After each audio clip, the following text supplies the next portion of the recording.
Greetings.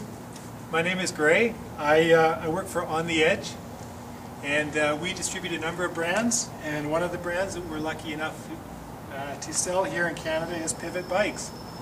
And we have the 2011 Mach 5.7. It is an all-mountain cross-country style bike, and what I thought we'd go through today is who the bike is for, what's new for 2011 over previous years, and then we're going to have a quick look at the DW link and find out what's unique about the DW link. What's new for this bike for 2011, what we've done differently.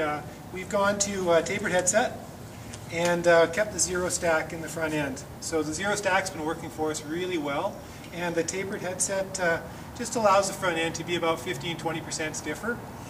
We've gone to a 15mm through axle on all of the bikes, and again, those two things helping keep the weight down, but just helping the front end rigidity, just helping this bike feel as comfortable it is going up as it is coming down. A couple of other changes: shock tabs and the tube sets. We've reworked both of those things for this year, and we've been able to take about ½ a pound off of the frame over last year. And our torsional rigidity with the different tube sets, we've gone up about 20 or 30%. So the 2010 was an amazing climber. If anybody's been lucky enough to ride the 2010 or 2009 Mach 5, it was a great climbing bike. And this bike, being a little bit lighter and being a little bit stiffer, will even be that much better still. And we were going to take a quick look at the DW link rear end. So let's turn the bike around and we'll take a close look.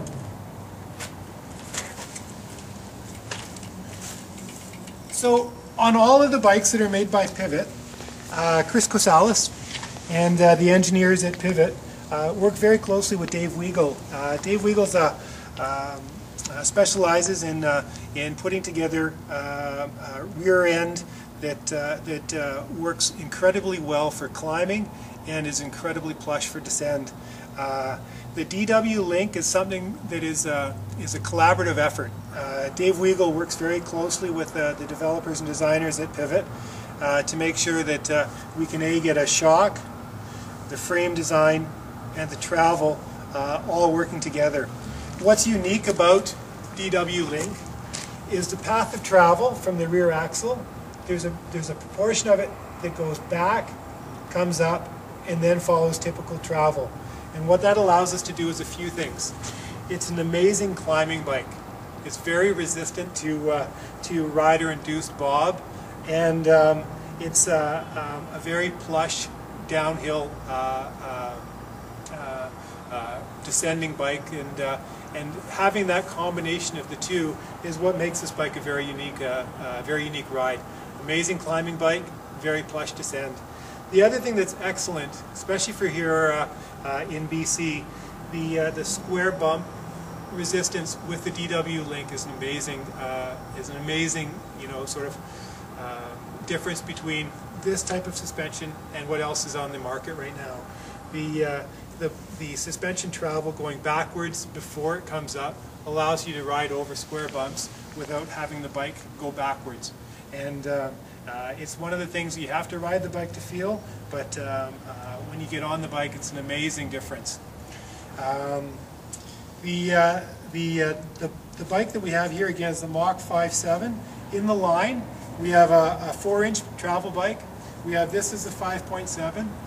We have a Firebird, which is about a 6.5-inch bike. And then new for this year, we have the Phoenix DH bike.